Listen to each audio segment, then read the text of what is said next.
रूपा और शेखर सरिता विहार में रहते हैं। वो अपनी जिंदगी में बेहद खुश होते हैं। दोनों का शौर्य नाम का एक बेटा भी होता है, जिस पर दोनों ही अपनी जान छिड़कते हैं।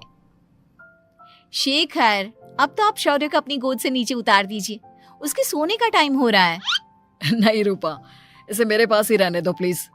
मैं थोड़ी देर में इसे बिस्तर में सुला दूंगा।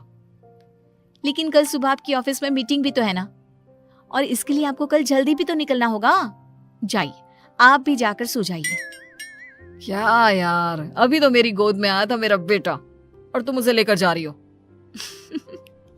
बाद में कर लेना अपने बेटे से प्यार, अभी जाकर सो जाइए। रूपा शेखर से शौर्य को ले रही होती है कि तभी शौर्य रोने लगता है। शौर्य को रोता देखकर रूपा उसे फिर से शेखर को थमा देती है। आपका बेटा ना एक नंबर का नौटंकी है, बिल्कुल आप पर गया है वो। साफ बोलो ना, तुम्हें जलन होती है हम दोनों बाप बेटे का प्यार देखकर। पहले बड़ा तो होने दो तुम शौर्य को, फिर देखना वो सबसे ज्यादा मुझे ही प्यार करेगा। देखते हैं।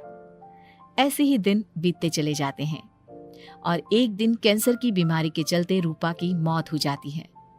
अब शौर्य 3 साल का हो चुका होता है, जिसके कारण उसकी दादी शेखर पर दूसरी शादी का दबाव बनाने लगती है। शेखर, शौर्य अभी बहुत छोटा है और उसे इस समय एक माँ के प्यार की बहुत जरूरत है। माँ, मुझे दूसरी शादी नहीं करनी। क्या पता जो दूसरी औरत आएगी वो मेरे बेटे को एक माँ का प्यार दे या ना दे। तो रूपा की छोटी बहन वैशाली से ही शादी क्यों नहीं कर लेता? वो तो शौर्य को एक माँ का प्यार पूरा दे सकती है ना। मैंने कहा ना माँ, मुझे दूसरी शादी नहीं करनी, और अपनी ही पत्नी की बहन से तो हरगिज नहीं। ऊपर से अगर रूपा देख रही होगी तो वो क्या सोचेगी? अपने लिए ना सही, लेकिन तुझे शौर्य के लिए तो शादी करनी ही पड़ेगी ना बेटा। शेखर कुछ कहता उससे पहले ही अंजुमन उसे रूपा की कसम दे देती है, जिसके आगे मजबूर होकर शेखर शादी के लिए हामी भर देता है।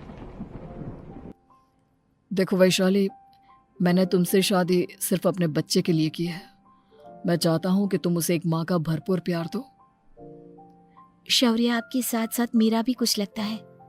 अगर आप मुझसे शादी नहीं भी करते तब भी मेरा प्यार शौर्य के लिए कभी कम या ज्यादा नहीं होता। शादी के कुछ दिनों बाद ही शेखर की माँ की भी मौत हो जाती है। वैशाली शौर्य को एक माँ से भी बढ़कर प्यार देती है। शौर्य को लेकर वैशाली का यूं निस्वार्थ प्यार देखकर शेखर को भी उससे प्यार हो जाता है और कुछ सालों बाद शेखर और वैशाली का भी लड़का हो जाता है। लेकिन इसके बाद वैशाली का शौर्य को लेकर बर्ताव बदलने लगता है। वैशाली, मैं देख रहा हूँ तुम आजकल शौर्य का जरा भी ध्यान नहीं रख रही हो। मुझे पता नहीं था कि आदित्य के होने के बाद तुम इतना बदल जाओगी। आदित्य मेरा अपना सगा खून है और शौर्य दीदी का, फिर मैं दोनों में अंतर कैसे नहीं करूं? माँ भले ही दोनों के अलग अलग है, लेकिन पिता तो एक है ना। अगर मुझे पहले पता होता कि तुम इतनी जल्दी बदल जाओगी तो मैं कभी तुमसे शादी ही नहीं करता। हाँ, तो किसने कहा था आपसे मुझसे शादी करने के लिए? मैं थोड़ी ना आई थी आपके पास, आपकी माँ ही आई थी मेरे घर आपका रिश्ता लेकर। वैशाली, मुझे तुमसे ऐसी उम्मीद नहीं थी। गुस्से में शेखर अपना पैर पटकता हुआ शौर्य को वहां से लेकर चला जाता है। पापा, मम्मा मुझसे प्यार क्यों नहीं करती? क्या मैं उनका सगा बेटा नहीं हूँ इसलिए मुझसे प्यार नहीं करती? मम्मा नहीं करती तो क्या हुआ बेटा, पापा तो करते हैं ना आपसे प्यार। कुछ दिनों के बाद, आज तुझे खाना पीना कुछ नहीं मिलेगा, चल चुपचाप से अपने रूम में जाकर सो जा। माँ, अब भाई को खाना क्यों नहीं दे रही हो? बेटा तू आराम से खाना खा, इस नालायक की चिंता मत कर। एक दिन खाना नहीं खाएगा तो मर नहीं जाएगा ये। अगर भैया नहीं खाएंगे तो मैं भी नहीं खाऊंगा। तू अपने भाई का भक्त क्यों बन रहा है? ये तेरा सौतेला भाई है, सगा नहीं जो तू लक्ष्मण बन रहा है। माँ, आपको इतना भी नहीं मालूम? श्री राम और लक्ष्मण सगे भाई नहीं थे। श्री राम माता कौशल्या और लक्ष्मण माता सुमित्रा की कोख से जन्मे थे। दोनों के सिर्फ पिता एक थे, लेकिन माँ अलग थी। मुझे ज्यादा ज्ञान देने की जरूरत नहीं है। ये सतयुग और त्रेता युग नहीं है, समझे? आया बड़ा भाई का चमचा। इतना कहकर वैशाली वहां से चली जाती है। जिसके कुछ टाइम बाद शिखर वहां आता है और आदित्य उसे सारी बात बताता है। मुझे माफ कर दो शौर्य, तुम्हारी माँ के जाने के बाद मुझे दूसरी शादी का फैसला करना ही नहीं चाहिए था। अगर मैं दूसरी शादी नहीं करता तो शायद आज तुम्हारी ये हालत ना होती। नहीं पापा, अगर आप शादी नहीं करते तो मुझे आदित्य जैसा छोटा भाई कभी नहीं मिलता। थैंक यू मुझे इतना अच्छा भाई देने के लिए। तुम दोनों हमेशा ऐसे ही साथ रहना, फिर कोई भी तुम दोनों का कुछ नहीं बिगाड़ पाएगा। चलो मैं तुम दोनों को आइसक्रीम खिला कर लाता हूँ, बहुत भूख लग रही है ना। शिखर शौर्य और आदित्य को आइसक्रीम दिलाने लेकर जाता है।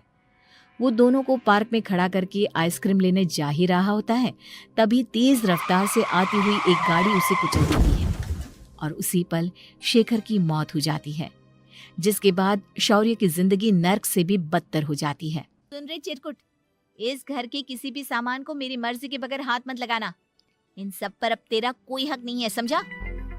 ठीक है माँ, मैं आपकी इजाजत के बगैर किसी चीज को हाथ नहीं लगाऊंगा। चल जाकर अब पूरे घर की सफाई कर। महज 7 साल का शौर्य वैशाली के कहने पर अपने नन्हे नन्हे हाथों से पूरे घर की सफाई करने लगता है। ऐसे ही दिन बीतने लगते हैं, लेकिन मासी से माँ बनी वैशाली को उस मासूम से बच्चे पर जरा भी तरस नहीं आता। क्यों शौर्य, ये घर में इतनी गंदगी कैसे हो रही है? ढंग से सफाई नहीं की है क्या तूने? माँ मैंने तो अच्छे से सफाई की थी, लेकिन आदित्य बार बार इधर उधर चलकर गंदा कर देता है।